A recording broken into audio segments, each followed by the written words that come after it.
Hey guys, it's Miss Cooper here.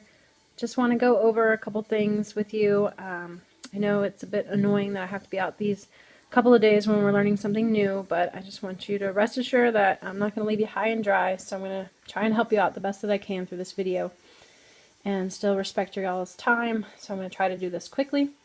Feel free to pause, back up, go over things. Like I said, this video I'm going to try to make it as fast as possible. So we've been talking about quantum mechanics and electron configurations, and our first set of notes from document number 7, we talked about the quantum numbers in the electron seating chart. So this is just explaining how each electron has its own individual set of 4 quantum numbers, which sets that single electron apart from any other electron in that atom. In order to do electron configuration, we really have to pay attention to the 3 laws or rules that are on the back of this sheet. So if we flip that page over, you see that our 3 rules are Aufbau, Pauli, and Hund's rules. Focusing mainly on the Aufbau principle, this is where we mainly see students make mistakes. You get in a rush and you just start filling orbitals however you feel like it. But we have to remember that we must follow Aufbau's principle, which states that electrons have to go into the lowest energy first, and we must complete that energy level before moving on to the next one of the next highest energy. We drew in these arrows to help you follow that path, so you just really need to make sure that you have this diagram next to you anytime you're trying to write out electron configurations.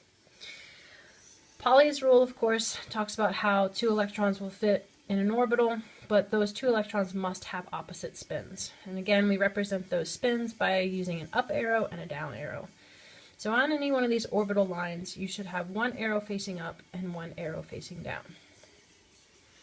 Hund's rule talks about electrons entering these orbitals, especially like in the p orbital where you have 3 different orientations in space, so you have these 3 different lines. You also see this in the d orbital and the f orbital, the d having 5 lines and the f orbital having 7 lines. For the s orbital, it's not that big a deal because, again, like up here, it only has 1 line. So you only have one choice of putting one up and then putting one down. There are no other seats, as we say, on that row. Whereas here, in this row, you have 3 seats in which an electron can enter. So all Hund says is that we must place 1 electron in its own seat, kind of like a bus where you would have a double seat. And then once all those seats are taken, then we come back and pair them. As you can see in the yes example, we have 1 electron on each one of these lines before we come back with the 4th one and pair it with the very first electron.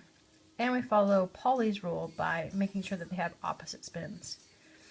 In the no example, you can see how you have that empty vacant seat. Well, this is not allowed. We can't pair these electrons until all the seats on the bus have been taken. In our very first example that we did, we wrote out the orbital notation for oxygen.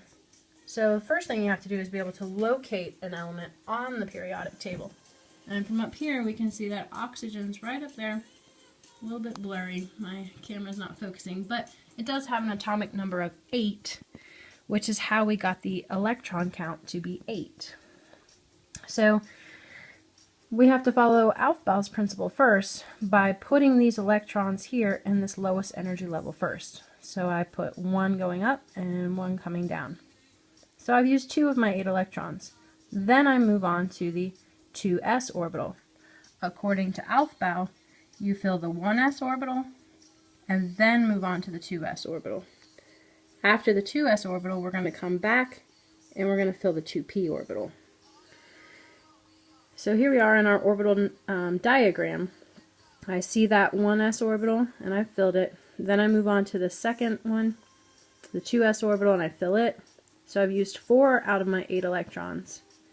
Next I write in my 5th one, then my 6th one, and then my 7th one, because I have to follow Hund's rule where I place 1 electron on each one of these orbital lines.